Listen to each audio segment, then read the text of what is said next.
कर्नाटक से इस वक्त की सबसे बड़ी खबर सामने आ रही है, जहां अब संघ की मनमानी पर पूरी तरह ब्रेक लगाने की तैयारी हो चुकी है। जी हां, आरएसएस की जो शाखाएं कल तक सरकारी मैदानों और स्कूलों में बिना किसी रोक टोक के लगा करती थी, अब उन पर सरकार का कड़ा चाबुक चलने वाला है, क्योंकि कर्नाटक की कांग्रेस सरकार एक ऐसा नया कानून लाने जा रही है जिसके बाद बिना सरकारी इजाजत के एक कदम भी बढ़ाना मुमकिन नहीं होगा।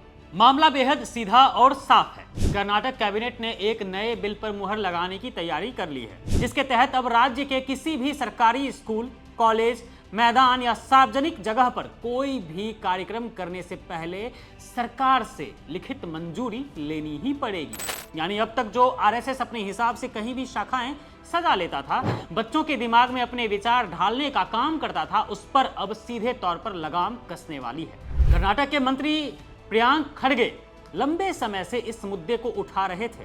उनका साफ कहना है कि सरकारी संपत्तियों का इस्तेमाल नफरत फैलाने वाले या संविधान की मूल भावना से खिलवाड़ करने के लिए नहीं होना चाहिए। बिना रजिस्ट्रेशन वाले संगठनों को अब सरकारी जमीनों से पूरी तरह दूर रखा जाएगा। और सच तो यह है कि यह फैसला उस तानाशाही सोच पर करारा तमाचा है जो देश को अपने हिसाब से हाँकना चाहती है। लेकिन सवाल सिर्फ कर्नाटक का नहीं है, सवाल उस पूरी विचारधारा का है जिसे केंद्र की मोदी सरकार का खुला संरक्षण हासिल है। पिछले 10 सालों में दिल्ली की सत्ता में बैठकर बीजेपी और आरएसएस ने जिस तरह से देश के हर संस्थान पर अपना कब्जा जमाने की कोशिश की, यह किसी से छिपा नहीं है। मोदी सरकार के राज में देश के संविधान, उसकी एकता और सामाजिक सौहार्द को लगातार चोट पहुंचाई गई है।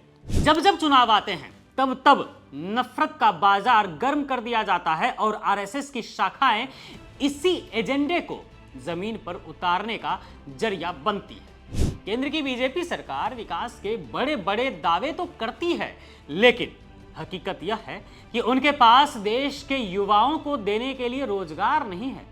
महंगाई चरम पर है और जब जनता सवाल पूछती है तो उसे आरएसएस के उसी पुराने और घिसे पिटे राष्ट्रवाद की घुट्टी में उलझा दिया जाता है। आरएसएस का अपना कोई कानूनी ढांचा नहीं है, ना उनका कोई आधिकारिक रजिस्ट्रेशन है, ना कोई फंडिंग का पारदर्शी हिसाब है, फिर भी उन्हें पूरे देश में खुली छूट दे रखी गई है। आखिर मोहन भागवत और उनकी टीम टैक्स और फंडिंग के सवालों से क्यों भागती रहती है? कर्नाटक सरकार का यह आक्रामक कदम उस तानाशाही के खिलाफ एक बहुत बड़ी ढाल बनने जा रहा है। बीजेपी अब इस मामले में कुछ भी बोल सकती है, चिल्ला सकती है और हंगामा कर सकती है, लेकिन सच यही है कि अब कानून का राज चलेगा, किसी की तानाशाही नहीं। अगर आरएसएस को शाखा चलानी है तो पहले कानून का पालन करना होगा, सरकारी इजाजत लेनी होगी, वरना अब कर्नाटक की जमीन पर संघ की मनमानी नहीं चलने वाली है।